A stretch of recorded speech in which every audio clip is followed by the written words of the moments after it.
So hello, my name is Vasanta and welcome to my Facebook page. Today we're going to be speaking about the fourth house in the horoscope.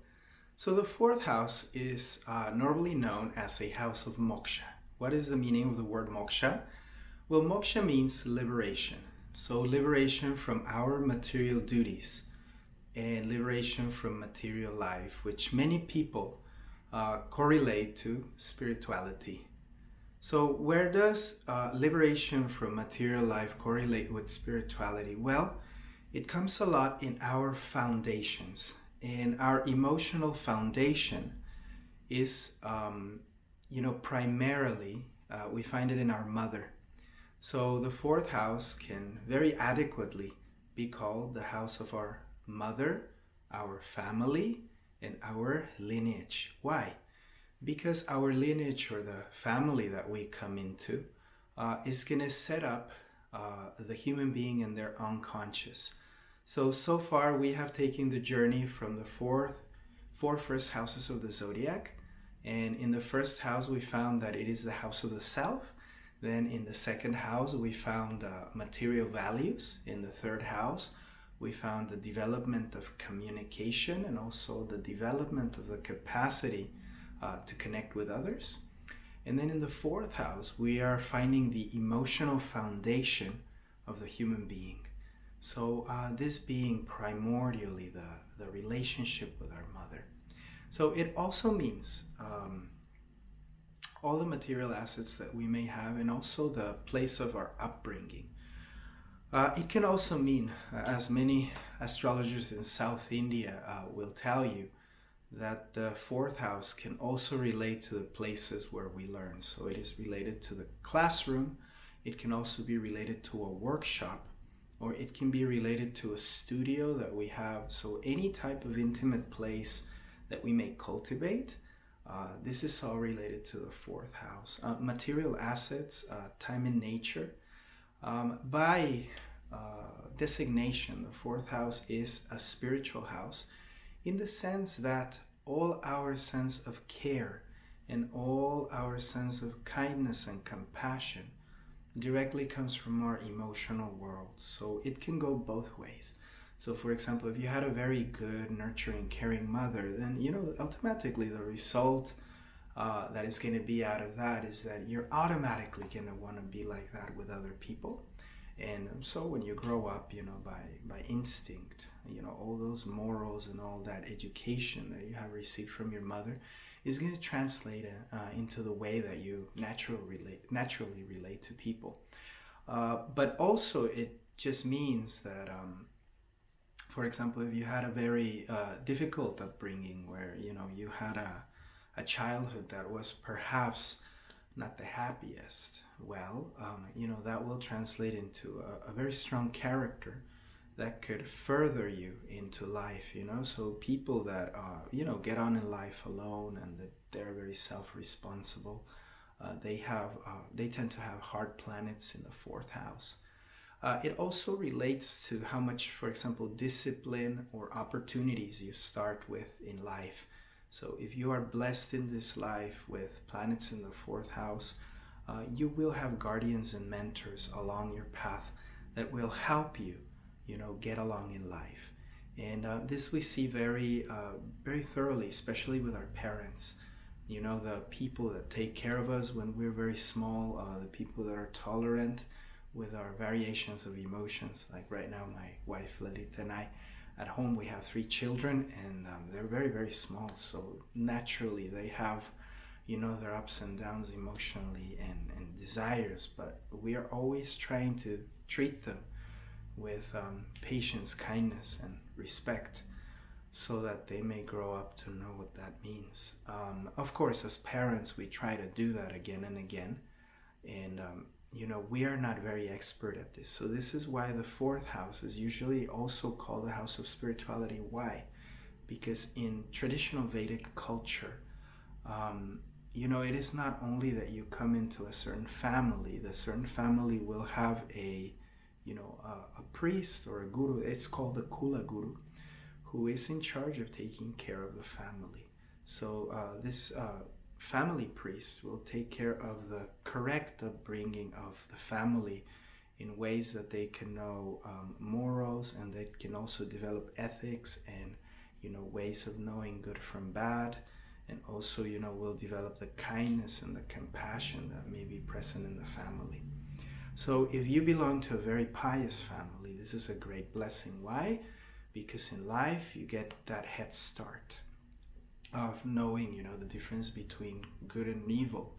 Otherwise, what will happen is you will have to make an endeavor later on in life to understand these principles, to understand what is dharma, what is duty, to understand the correct way in which we should associate with each other. So that may be a theme of the fourth house. Whatever it is that you learn, emotionally from your mother, and, in the sense of right action from your father, it is all related to the fourth house. The family that you may have, your guardians in life, it'll reflect how well you cared for others in the past life, how responsible you were for others in a past life. So it's a house full of very subtle connotations, but that they are tremendously impactful in our life. According to our family, this is, the head start that we get in life. And, that's the introductory package, so to speak, that we're going to get in life. So it's an extremely important house. So the value that we practice in this house is the value of kindness. You will see that people that dedicate themselves to teaching others, especially young children, youngsters, the young generations, they're going to have, a number of planets in the fifth and fourth house, which allows them to understand the learning process of the student, and also allows them as teachers to be very patient. One of the main qualities of teaching, contrary to what we see in the Western world, in the East is seen that one of the main qualities of teaching is patience and kindness and understanding of the learning process of the of the young mind and the young heart that is developing with us, that soul that has come to open their eyes again in this life. And that may take some time. So one of the qualities of great teachers that you're going to see, and also of parents, is that good parents are very patient. And you will also see that good teachers and great parents, they are ready for the mistakes of their children. It is inevitable that our children will not immediately fulfill our expectations unless the child is very talented and has come very conscientious. Will the child be able to fulfill the expectations of the parents? But it's not usually so. Why? Because the child will take a learning process to achieve their goal. So for those of you who are watching, I know there's a lot of mothers watching, and I know that there's a lot of parents watching. So if you're having problems with your child at home, if you're seeing that there's character misbehavior or things are getting out of line, remember this rule only. The fourth house, which is the house of family, is a house where the main value is ahimsa, or nonviolence. And what liberates us, from the pain of not understanding something, is the kindness and the compassion that our teachers, and in this case our first teachers in life, which is our parents, will have in telling us the lesson again and again with that warmth and that compassion, so that we may always know that even if we have not understood the lesson or we have done wrong in our choices, we can always come back home. So there's a very beautiful story in the Bible that exemplifies this very, very beautifully. So I'll take the time to tell the story. It's the story of the prodigal son. So the story is told that there was a man,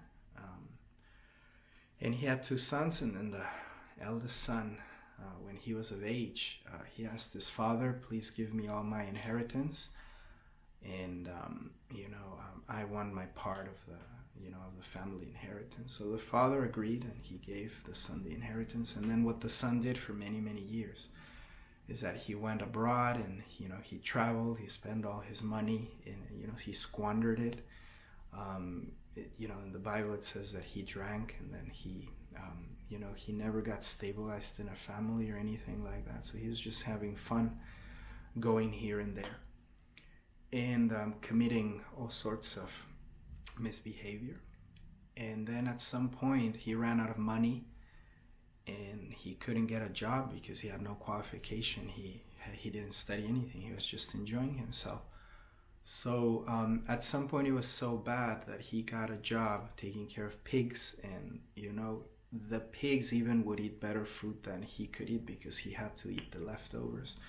So at some point, he was lying there in his misery, and he remembered that his father was a wealthy and kind man, and that he was nearby a prince in his own land. So with great shame, he decided to go back home and ask for an opportunity that his father would be able to take care of him. And he came back home, and he was dressed in very poor clothing, and he was so ashamed of everything that he had done, and his lack of understanding. But he came home with sincerity, and he kneeled down in front of his father, with his head down, and asked for forgiveness. And immediately, his father, with tears in his eyes, ran to him and embraced him and, held him very, very near by his chest. And he was saying, my son, you have come back. And then he called all the servants in the house, and he threw like the biggest party ever, celebration. He invited everybody, and he dressed, his son in the finest clothing, and he gave him a ring in his hand, and he bathed him with the most precious oils. So in the night, his brother, who had stayed all these years back with the father, he was very concerned and quite hurt because he couldn't understand the attitude of the father. So he went to his father and he asked him, Father, I've personally, I stayed with you. I've been a good son. I went to school. I manage everything. I take care of everything around the house so that you'll never have a headache. And, in the years that I've been here, you've never thrown a party for me. Are you displeased with me? It's like, why, he went out and he did so wrong. It's like, why did you act like that with him? And then the father, with tears in his eyes, he said, because I had lost a son, and today he's given back to me, as if he's come back from the death. And I want to give him a second opportunity because now he understands things that he didn't understand before. And I love you both dearly. So this story exemplifies very well the principles of the fourth house, which are, even though we have free will and sometimes we squander with our free will and we do things we shouldn't as human beings, and things we shouldn't is basically what hurts others. In the end of the day, it is by the kindness of our teachers that we can compose our path, and it is only due to the mercy and the compassion of our parents, of our teachers, that we may experience what it means to love and care in a human way. So a warm heart in a human being develops from the fourth house, which is, again, an extremely important house. So if you're listening to this, remember to honor your parents, remember to honor your teachers, because they've given us the opportunity to be who we are, so they got us this far. If you didn't have very good upbringing or a family that supported you, remember that you can always look for guidance in the kindness of the sadhus. So in Vedic culture, we know that sadhus establish ashrams for us to take shelter in, so that we can remember, what is good, what is proper, and that, again and again, Supreme Lord in His kindness, He's always giving us chance to learn love and affection and proper treatment of each other. So with this, I would like to end the video. Thank you all for watching. I hope you liked it. We have a new camera, so I'm always trying to improve the videos. Hopefully the audio is okay. I know the video is okay because now the camera can follow me automatically. And so that is a little improvement. And I hope you enjoyed this video, and I will see you tomorrow with the next one. And have a beautiful life. Do well. Be well.